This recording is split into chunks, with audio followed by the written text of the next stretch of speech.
You're listening to Innovation4Alpha, where we explore everything at the intersection of healthcare innovation and finance. Through our discussions and interviews, we keep you informed and educated about healthcare innovations, next-level venture investing, and everything involving the combination of the two. Hi, everyone. This is Tobin Arthur with Innovation4Alpha, and I'm joined today by two incredible guys, and we've got an incredible story to share with you. Will Walker and I become friends over the last several months, and we're introduced through some mutual friends. And his partner, Dave Kuntz, both are part of Hall Ventures, and which is part of Hall Labs. And I'm going to let them explain the story and the backgrounds. But Dave and Will, welcome, first of all, to the show. Thanks, Tobin. I appreciate you having us.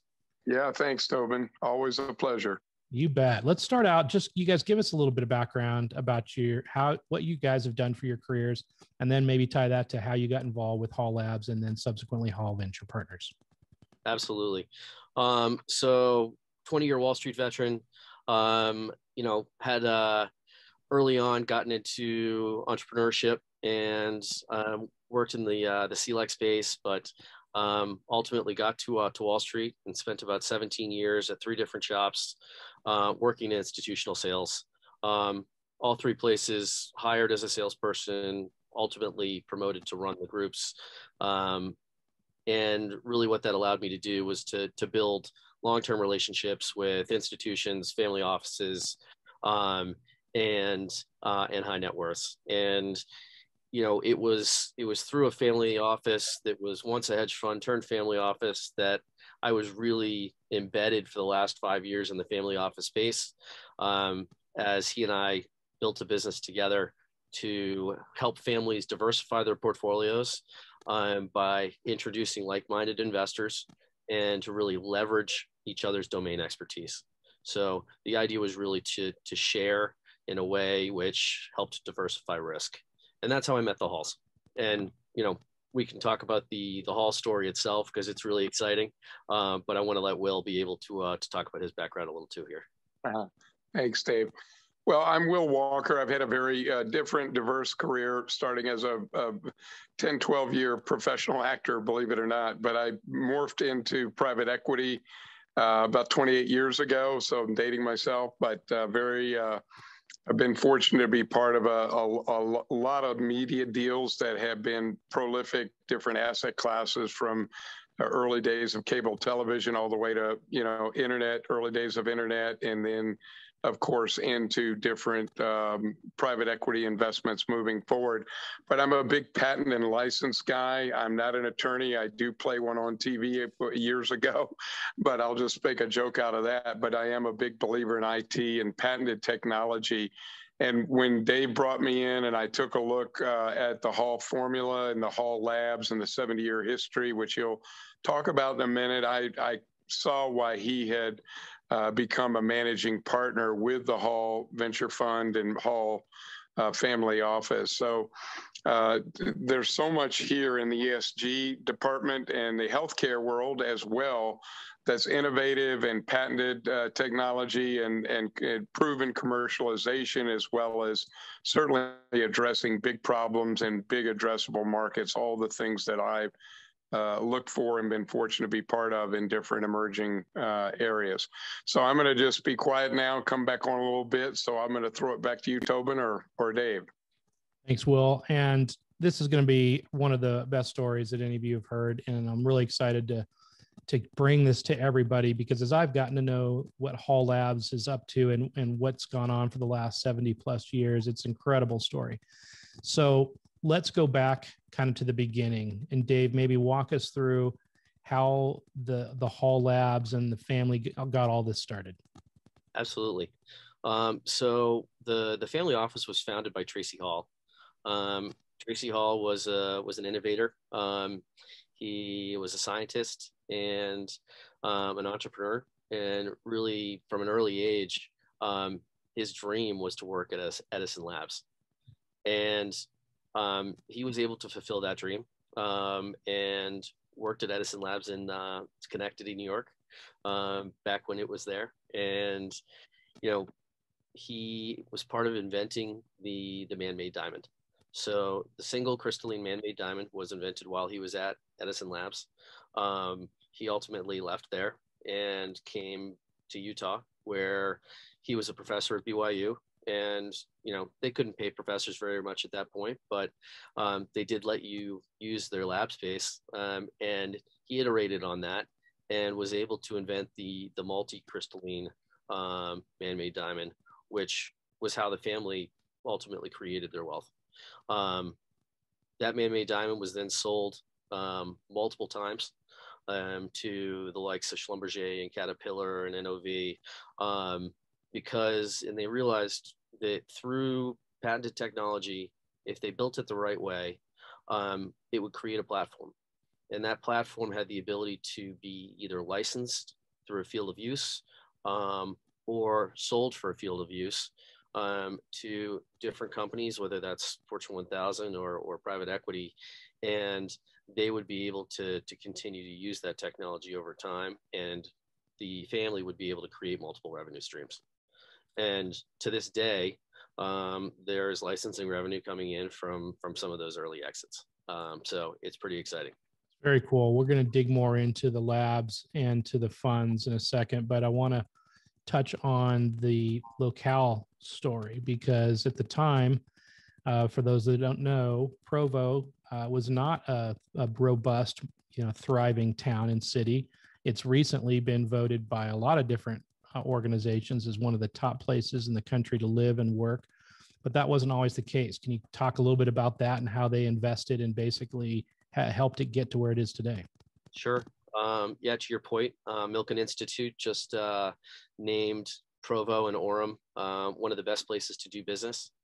And there's a lot of reasons behind that, which I'll get into in a bit. But, as Tracy Hall was looking for a place to build, his vision of what this next iteration of Edison Labs would be, there became a property available that at the turn of the century was the largest employer within the area. And it was called Ironton. And Ironton was a steel mill with 3 smelters. And as we have about 130 acres that we're on for the campus. And as we continue to grow, we're taking that brownfield and we're reclaiming that land by, fixing it up and capping it off and using it for something that was, at one point unusable. And it's more expensive to do that than to go out and, find regular industrial space. But, that was just, I think, a true testament to kind of what they've chosen to do as a family in their overall vision as, bringing back to an area that was once thriving and successful, and through kind of the Industrial Revolution, and then became stagnant. And now through this technology revolution, we're able to bring jobs back in a different format, in a different way.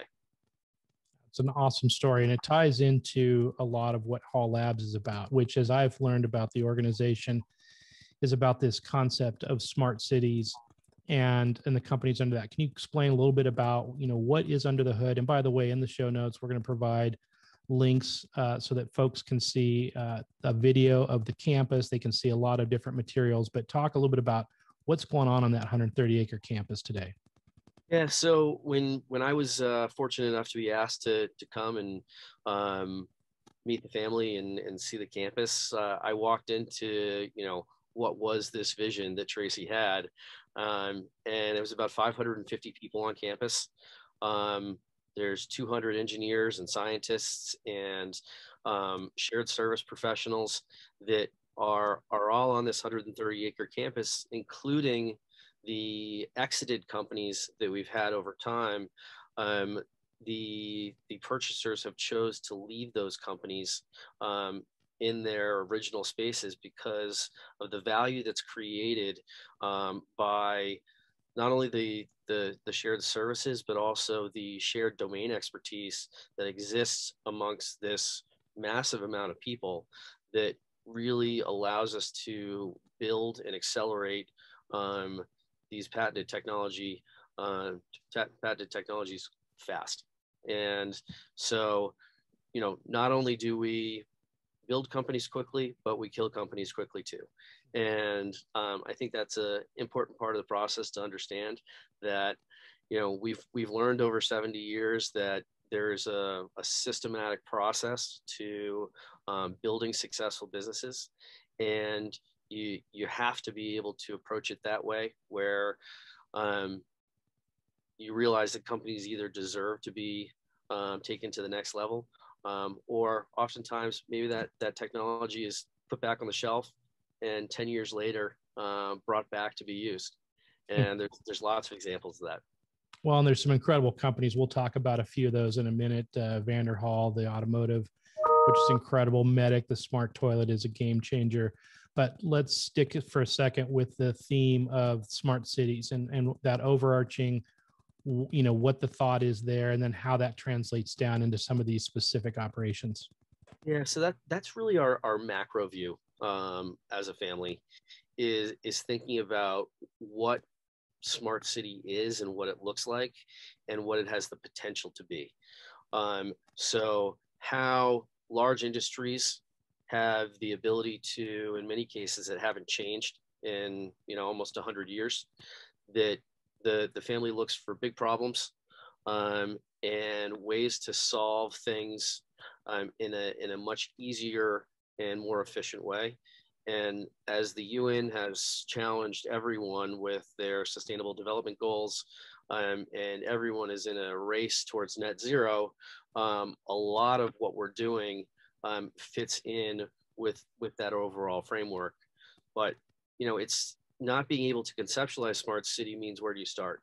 And for us, there's not a never-ending checkbook, but the way that we approach it is by building businesses and companies and products that have the ability, like I said, to be in a platform. And that way, through those products and services, they can be purchased by other companies that can help accelerate further growth. But they do all have the ability to symbiotically work together within that smart city environment. And I think that's the important thing to understand, is that although we're sector agnostic in terms of the types of businesses that we build, you are going to see tangible technology. Everything that we work on is something you can touch and feel, and generally would impact your daily life. But at the same time, they're independent companies. They do work within a single environment. Well, and from what I've learned, they've really created a system for how to commercialize these companies. I want to get into that in a second.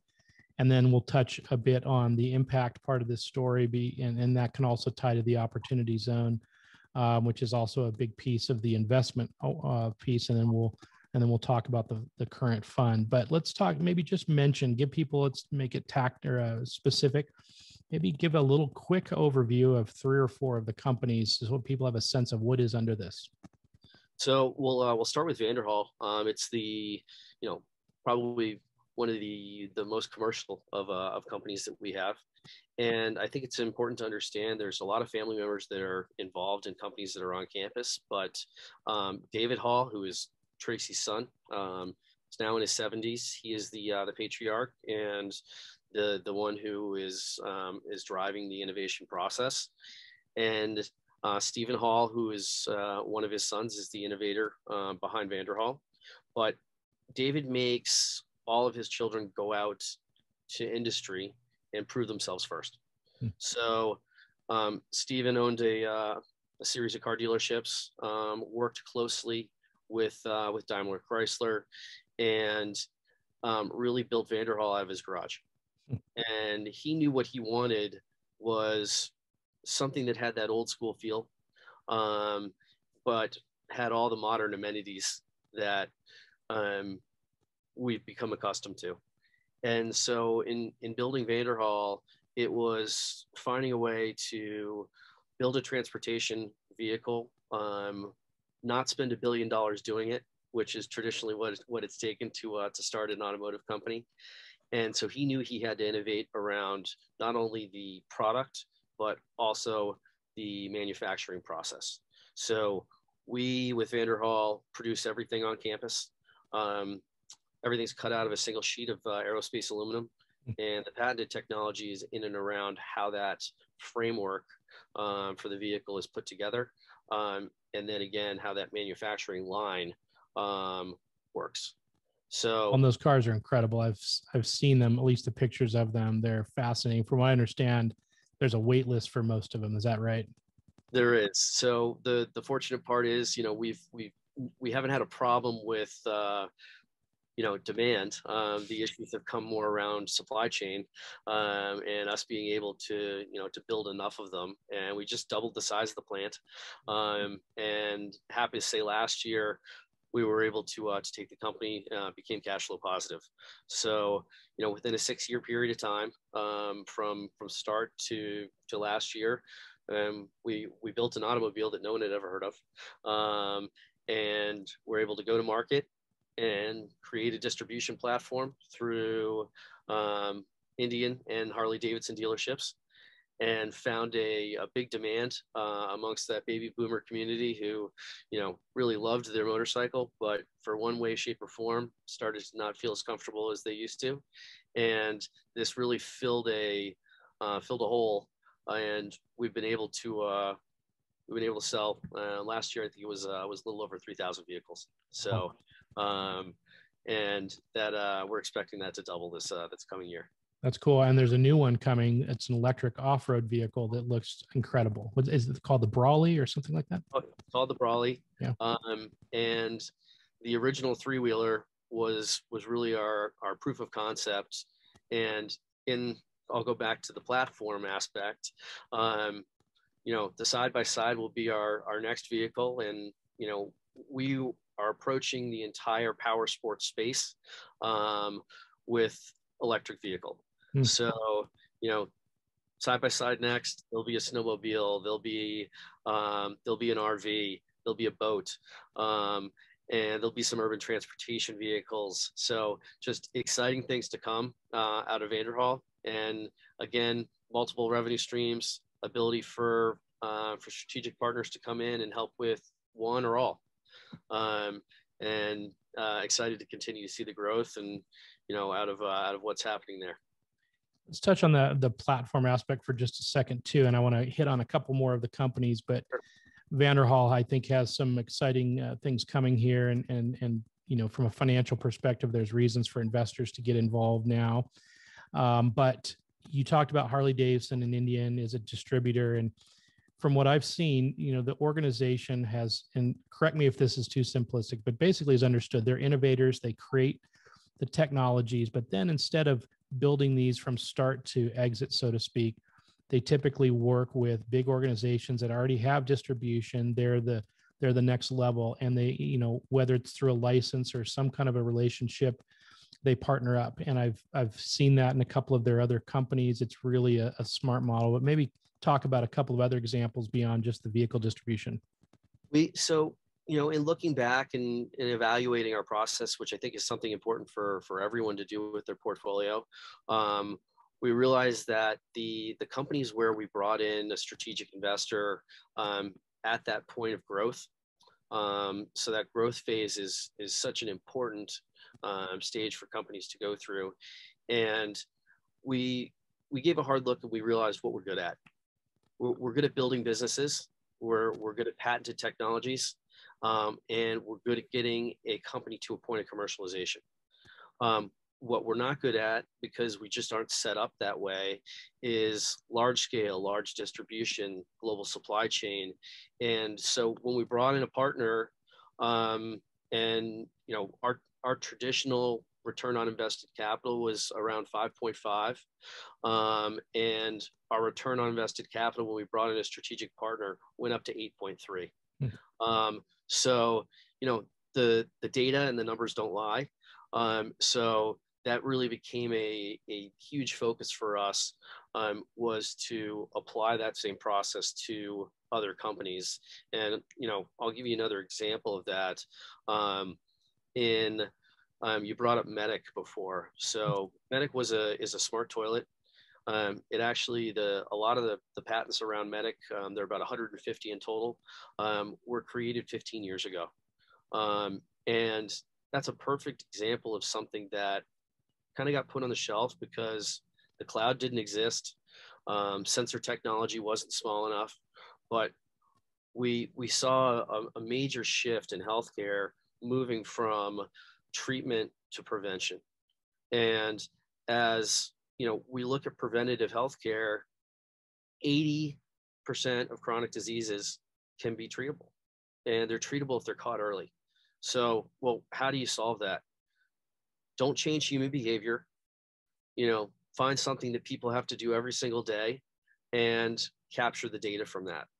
So we're using AI and machine learning, large data sets for these chronic diseases, and we're able to help individuals monitor their daily health and be able to track it against these massive data sets and look for points of inflection where we're able to tell people, you know, when it might be a good time to go see their physician. And interestingly enough, 43 engineers working on that project in the lab.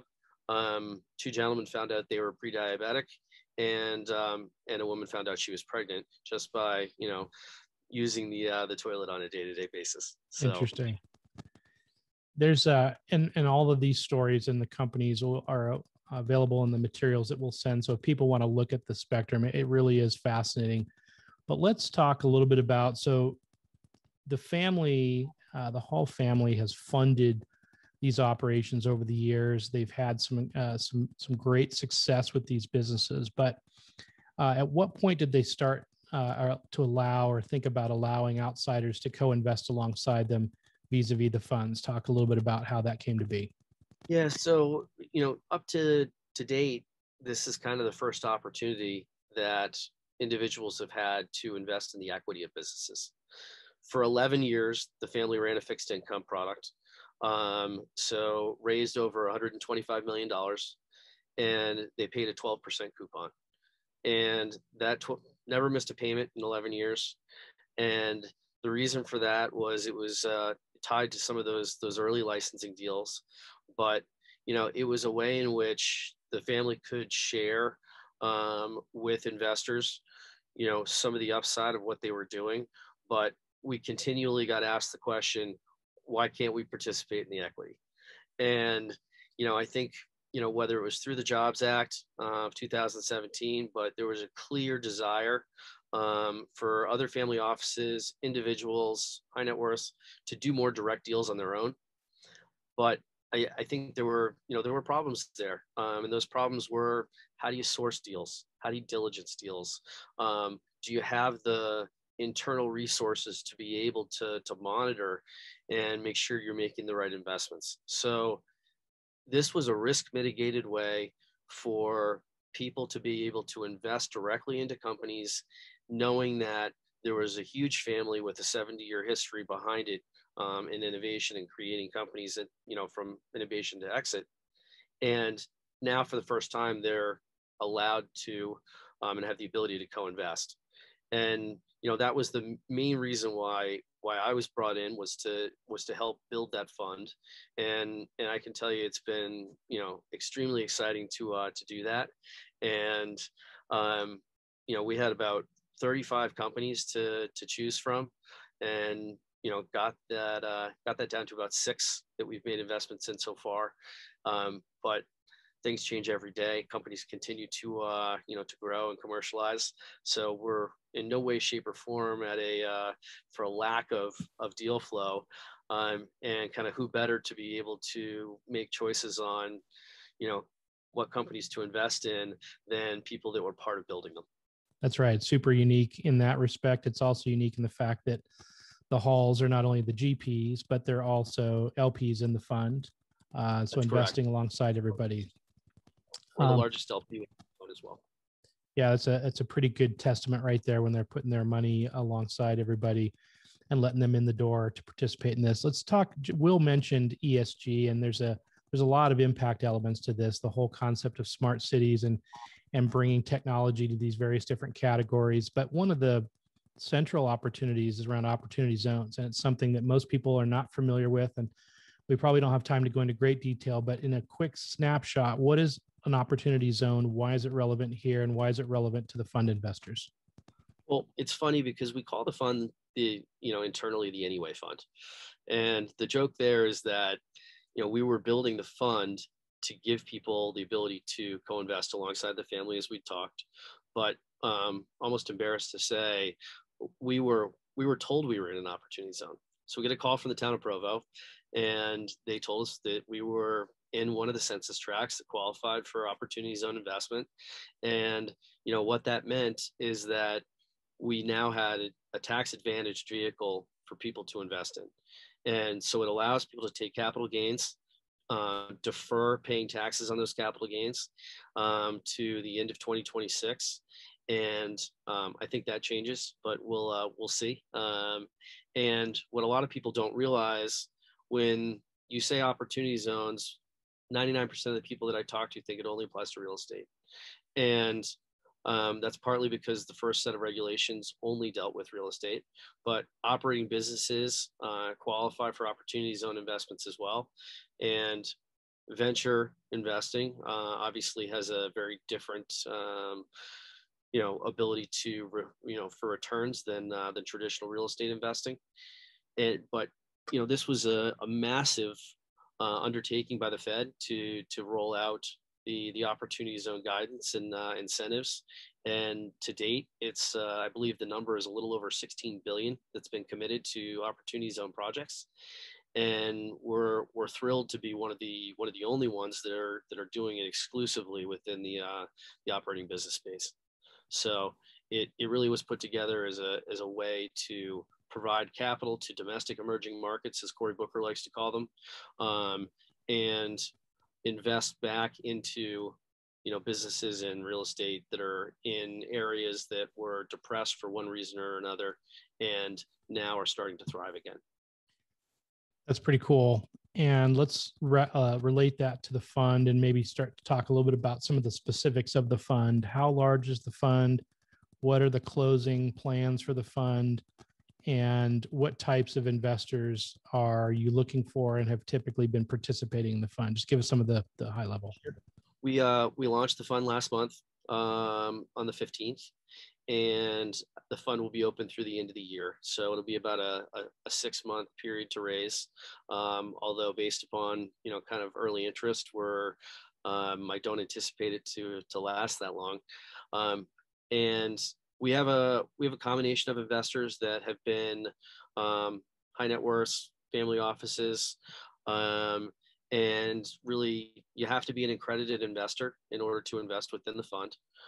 But the people that have seen real value in what we're doing are frankly other entrepreneurs and people who have capital gains. But there's about a 70-30 split in the fund between people who are using capital gains to invest versus people who are just looking for a regular growth venture opportunity. So I think that's a testament to the type of fund and the businesses that are within that fund, because the Opportunity Zone program doesn't make a deal good or doesn't make a deal better. It's just kind of this tailwind that helps an already existing quality investment. Yeah, that makes sense. And are there minimums that you're looking for in the fund, or? There's a $500,000 minimum within the fund. Okay. We've had some flexibility. So I would encourage anyone who has interest. We're always looking for people that want to be involved. That, if they want to be more than a check, we're arms wide open. We'd love for people to bring their history and their domain expertise to be part of accelerating these businesses. And many people have helped dive in and brought their networks to the table, or their career path to help build what's already there. Will, why don't you just jump in and kind of bring us full circle, wrap us up, and talk about next steps for people that have an interest. Obviously, we're going to put all the information, the links, but there is a sense of urgency from the standpoint of the funds moving quickly. People are getting involved. There are also some underlying things in the fund companies that are looking to have some success here pretty quickly. Yeah. Well, thanks, Tobin. Yeah, I mean, we've been very gratified to see the acceptance of the fund and of the single issue opportunities that each of these portfolio companies in this diverse fund, present. And we've had, I would say, probably out of a $25 million fund, which is kind of a continuation fund of our first venture fund. So it's not a big fund, and we've got about half committed to right now, and it's only been open for a little over 3 weeks, I guess, not even that. So we are moving fast. We have a number of exciting updated exit potentials, which I'm not going to talk about on a group call, but would love to bring anyone that's interested to have a discovery call with Dave or myself and kind of find out some of the exciting things that are going to be considered historic in both the public markets and the private markets. One of the things that really got me is when I went up and really looked through this whole and met all the CEOs in the portfolio companies is the average historic time frame is 2 to 4 years for Hall to have public and private exits for all of their many, past exits. They've had 4 and recently, all of them over 100 million, 2 over 200 million. So they have a very good track record, and that's in a very short period of time, all tax advantaged, like Dave said, and certainly we have some that are even imminent in a fast track way sooner than that. So for anyone out there that has interest in, in learning more and getting really an updated look, I do encourage everyone to take a virtual tour through the campus. There'll be a link provided. And, and then book a call with myself or Dave Kuntz. There'll be information there. I know Tobin and Angel MD have been a great proponent of Hall, and just like HUD and EIG and all the big think tanks, federal and local, have been, because we have created so many jobs, 3.5 million jobs we've created out there with our companies, current and past companies that Hall has produced. So please take advantage. I would love to talk to you, and certainly we'll be standing by to update some very exciting things that, any investor of any class would certainly want to know about and take advantage of moving forward. So hopefully that helps, Tobin. Thanks, Will. And Dave, I'll just give you the floor. Any wrapping comments, anything that we missed that you want to hit on? Yeah, no, I would just to iterate on kind of what Will said. There are strategic investors on campus every day. And, part of the reason why we're such proponents of the,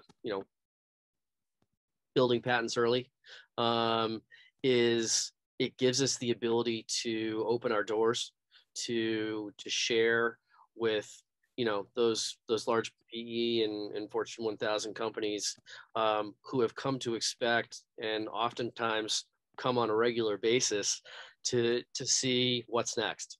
And, since that has started to become part of a process for these businesses, it's exciting for us at Hall Venture, because it just means that, as Will said, there's exciting things coming down the pipe as the potential for those partnerships and those exits come to fruition. Well, Dave and Will, I appreciate you guys coming on the show and spending some time today. I love the Hall Labs story. It is the modern Edison Labs, which anybody who has followed the Edison story, it's an incredible one. And it's fun to see the modern version of that and all that's going on there. And the individual companies are quality companies. Everybody I meet that's associated with the organization are high quality. And so it's a lot of fun to feature what you guys are up to. And we wish you a ton of success. We'll have you back on to talk more about specific companies and some of the outcomes. I mean, there's so many different stories here, but I appreciate you getting it started today. Well, we can't thank you guys enough for the continued support, and look forward to coming back on. So thanks so much, Tobin. Wonderful, Tobin. Thanks again for you and Mike and everybody. Your whole team, has been great. And I know we're going to do some big things together. So thanks. Appreciate it. See you again soon for the next episode of Innovation for Alpha. Make sure to go to Innovation4Alpha for access to prior episode links, show notes, and other valuable resources. This show is for entertainment purposes only. Before making any investment decisions, please consult with a professional. This show is copyrighted by Angel MD Media, and written permission must be granted before syndication or rebroadcasting.